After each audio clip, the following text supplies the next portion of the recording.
Okay, so we all know AI can write code, a lot of code, and it does it incredibly fast. But this explosion of machine-written code brings up a huge question. If an AI writes it, who checks its work? Can we actually trust another AI to do the job right? Let's dig in. We are right on the edge of a new kind of code quality crisis. You've got AIs pumping out code at a rate we've never seen before, but our ability to have humans review all of it, well, it just can't keep up, and that creates this massive bottleneck. So what do we do about this tidal wave of AI-generated code? Now, you might be thinking, easy, just get another AI to check the first AI's code. And on the surface, that makes sense. But it just kicks the can down the road, right? It creates a whole new problem. How do we grade the AI graders? How do we know if they're actually finding real bugs or if they're just making things up? To answer that, we first have to look at how we've been trying to measure them so far. And, well, it turns out the old way is pretty much broken. See, the old method was all about comparing the wording. Think of it like this. It's like grading a history paper by checking if the student used the exact same sentences as the textbook. You're not checking if they understood the concepts, just if they could mimic the source material. The new way, which we're getting to, is all about the results. And here is a perfect example from the research that brought us this analysis. On the left, you've got a comment from a human reviewer. On the right, a comment from an AI. Now, they both found the exact same bug. It's a robustness issue. But if you read them, the way they talk about it is completely different. Same problem, totally different language. And this is where that old system just completely falls apart. Look at how these traditional metrics scored that AI's comment. BLEU 4, which is basically just a word matching game, gives it a big, fat 0. A flat 0. These old systems are totally blind to the fact that the AI found the bug.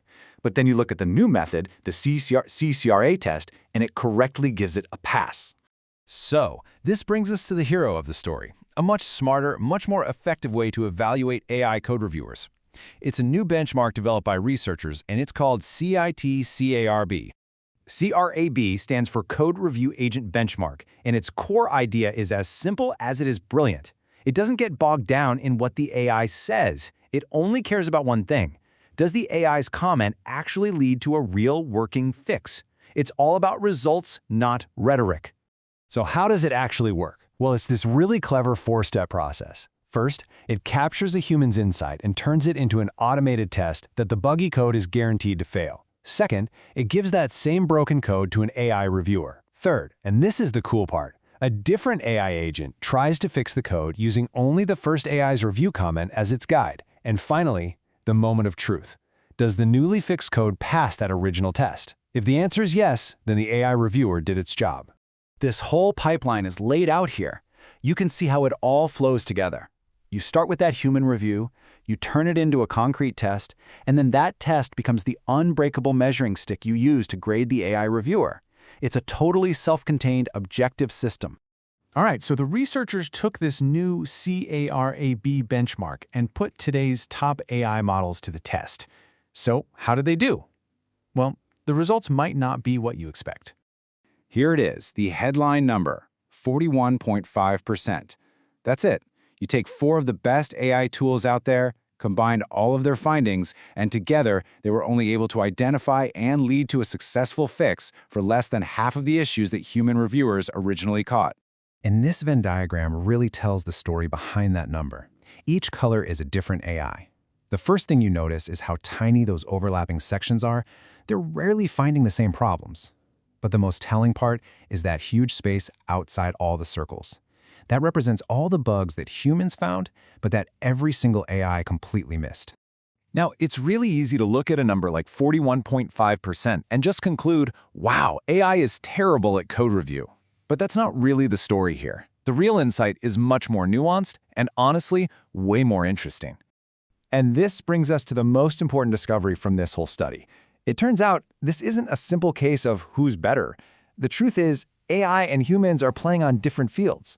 They focus on completely different kinds of problems. This chart makes it crystal clear. It shows what kind of issues each reviewer talks about.